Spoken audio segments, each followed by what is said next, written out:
অন্তর্বর্তী সরকারের প্রধান উপদেষ্টা অধ্যাপক ডক্টর মোহাম্মদ ইউনূস পদত্যাগ করবেন না। তার ক্ষমতার প্রয়োজন নেই, কিন্তু বাংলাদেশের জন্য ডক্টর ইউনূসের প্রয়োজন আছে। শুক্রবার নিজের ফেসবুক পেজে প্রধান উপদেষ্টার আইসিটি বিষয়ক বিশেষ সহকারী ফয়েজ আহমেদ তৈয়ব এই কথা বলেন।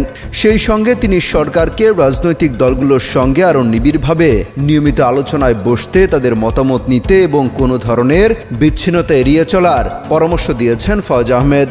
তিনি লেখেন, ক্যাবিনেটকে আরও গতিশীল হতে হবে, সরকারকে আরও বেশি ফাংশনাল হতে হবে, উপদেষ্টাদের আরও বেশি কাজ করতে হবে, দৃশ্যমান অগ্রগতি জনতার সামনে উপস্থাপন করতে হবে।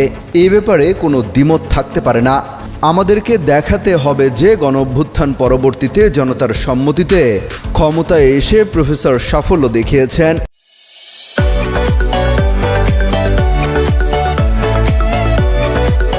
বিশ্ব সম্প্রদায়ের কাছে ডক্টর মোহাম্মদ ইউনূসের সম্মান আছে, এটার রক্ষা করা দায়িত্ব। তিনি মনে করেন সরকারকে এখন থেকে রাজনৈতিক দলগুলোর সঙ্গে আরও নিবিড়ভাবে আলোচনায় বসতে হবে, নিয়মিত বসে এবং বিভিন্ন বিষয়ে তাদের মতামত চাইতে হবে। কোনো ধরনের বিচ্ছিন্নতা কাম্য নয়। তার বক্তব্য, সেনাবাহিনীও রাজনীতিতে নাক গলাতে পারবে না। আজকের দুনিয়ায় কোনো সভ্য দেশের সেনাবাহিনী রাজনীতি করে না।